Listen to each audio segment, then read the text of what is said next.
मैं एक बार फिर ये चाहता हूँ कि यहीं से एक शायर को और ज़रूरत दे दी जाए। चंदौसी एक बड़ा अहम शहर पूरी हिंदुस्तान ही नहीं पूरी दुनिया में यहाँ से के शौरा हज़रात नाम रोशन कर चुके हैं और कर रहे हैं। मेरी फहरिस्त में एक और नाम है जनाब भुवनेश कुमार विराट जी का, जो हमारे कवि सम्मेलनों और मुशायरों में छाए रहते हैं।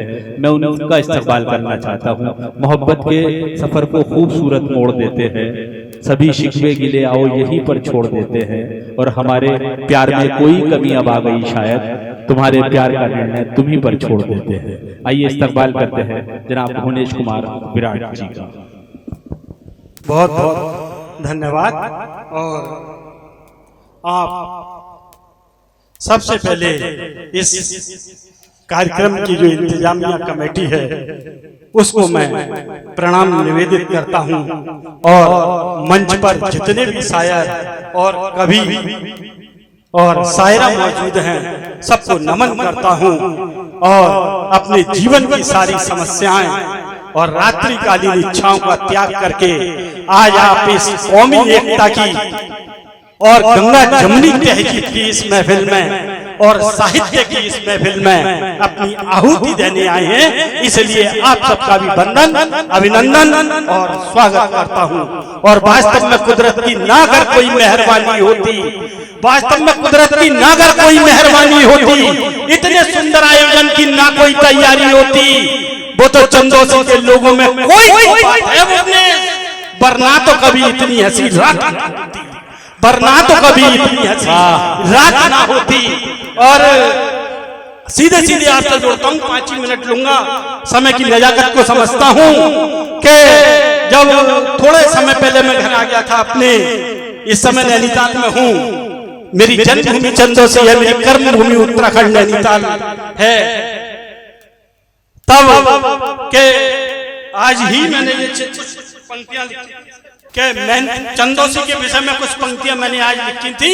ये पूरा शहर की कुछ चीजें हैं जो पूरे देश के अंदर जानी जाती हैं, चाहे वो मेहनता नगरी के नाम से हो, चाहे एजुकेशन हब के नाम से हो, या गणेश महोत्सव के नाम से हो, जो पूरे हिंदुस्तान में जानी जाती है। तब मैंने कुछ 4 पंक्तियां लिखी अपने शहर चंदौसी के लिए कि मेहनता नगरी के नाम से जाना जाता ये छोटा सा जहान है, कि मेहनता नगरी के नाम से जाना जाता ये छोटा सा जहान है, और यूं ही नहीं चंदौसी पश्चिमी उत्तर प्रदेश की शान है, और यूं ही नहीं चंदौसी पश्चिमी उत्तर प्रदेश की शान है। प्रेम भाव भाईचारा शहर की पहचान है, और हमको तो लगती चंदौसी चारों तीर्थ धाम है, हमको तो लगती चंदौसी चारों तीर्थ धाम है। अरे मतभेद तो है यहाँ, मनभेद का नाम नहीं, और अपनापन है सबके दिलों में, नफरत का कोई काम नहीं। अरे होली हो या होई, यहाँ मिलकर सब मनाते हैं। अरे गणेश महोत्सव हो या ईद, सबके मन को भाते हैं। कौमी एकता की ये पहचान ही तो शहर की शान है। अरे अपनी प्यारी चंदौसी पर हम सबको अभिमान है, अपनी प्यारी चंदौसी पर हम सबको अभिमान है। और अगली 2 पंक्तियों में जिन्होंने अब तक तालियों को रोक रखा है, रोक कर दिखाना, अपने हाथों को खोलना कि प्रेम भाव भाईचारा शहर की पहचान है, और हमको तो लगती चंदौसी छोटा सा हिंदुस्तान है, और हमको तो लगती चंदौसी छोटा सा हिंदुस्तान है, और प्रेम भाव भाईचारा शहर की पहचान है, और हमको तो लगती चंदौसी छोटा सा हिंदुस्तान है, हमको तो लगती चंदौसी छोटा सा हिंदुस्तान है। और होता वही है जो भगवान चाहता है, इंसान करता वही है जो उसके मन को भाता है।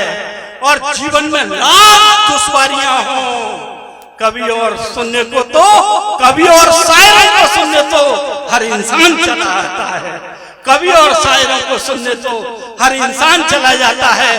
लेकिन अब परिस्थितियां बदल गई, अब परिस्थितियां बदल गई।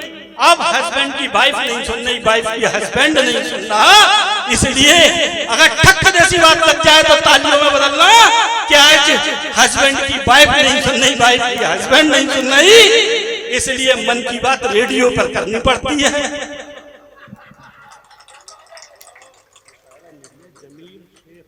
इसलिए मन की बात रेडियो पर करनी पड़ती है।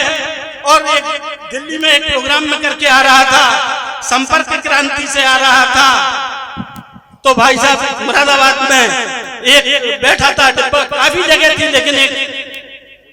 लेकिन एक महिला वहां से चढ़ी और आस पड़ोस देखते रही, कई सीट खाली थी लेकिन नहीं बैठी। लेकिन स्मार्ट सा मैं एक शख्स देखा मेरे पास आकर बैठ गई।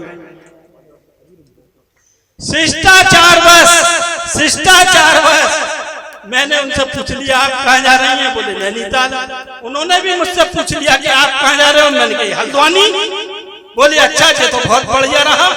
उन्होंने शिष्टाचार बस मुझसे ये और पूछ लिया कि आप करते क्या हो, मैंने कही कभी हूँ। मैंने भी शिष्टाचार बस उनसे पूछ लिया, बोले आप क्या हैं, बोले मैं बहरी हूँ।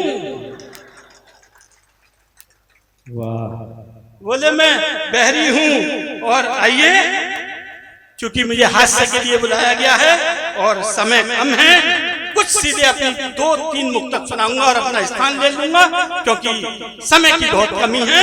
कि घर और परिवारों के बीच कैसी रार बढ़ रही, घर और परिवारों के बीच कैसी रार बढ़ रही, पति और पत्नी के बीच कैसी तकरार बढ़ रही। अब तो मोह भंग हो गया पतियों का दाम्पत्य जीवन से।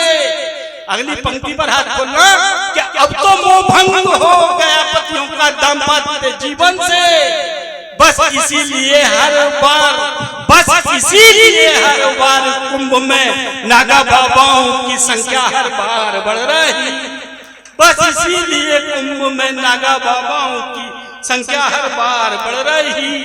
और किसी से प्यार हो जाए तो प्यार का रजिस्ट्रेशन कराओ तुम, किसी से प्यार हो जाए तो प्यार का रजिस्ट्रेशन कराओ तुम, आपसी सहमति का एक अनुबंध भराओ तुम, आपसी सहमति का एक अनुबंध भराओ तुम। अगर ब्रेकअप की नौबत आ जाए तो एनओसी ले लेना, अगर ब्रेकअप की नौबत आ जाए तो एनओसी ले लेना। कहीं ऐसा ना हो बुढ़ापे में मीटू के शिकार बन जाओ, कहीं ऐसा ना हो बुढ़ापे में मीटू के शिकार बन जाओ। और कुछ पंक्तियां, मैं ओज का कवि हूं तो कुछ पंक्तियां अपनी ओज की सुनाऊंगा जो मेरा मयार है। कि वास्तव में किसी ने कहा कि कविता लिखना खेल नहीं है। अच्छा चलिए, और केवल एक 4 पंक्तियां पढ़ूंगा कि क्या दिलों में देशभक्ति की खान रखते हैं, हम दिलों में देशभक्ति की खान रखते हैं, वतन पर मर मिटने का अरमान रखते हैं। हम चंद्रशेखर, भगत सिंह, अब्दुल हमीद के वंशज हैं। अरे जाति धर्म हो कोई, सीने में जिंदा हिंदुस्तान रखते हैं। वाह, और जाति धर्म हो कोई, सीने में जिंदा हिंदुस्तान रखते हैं। और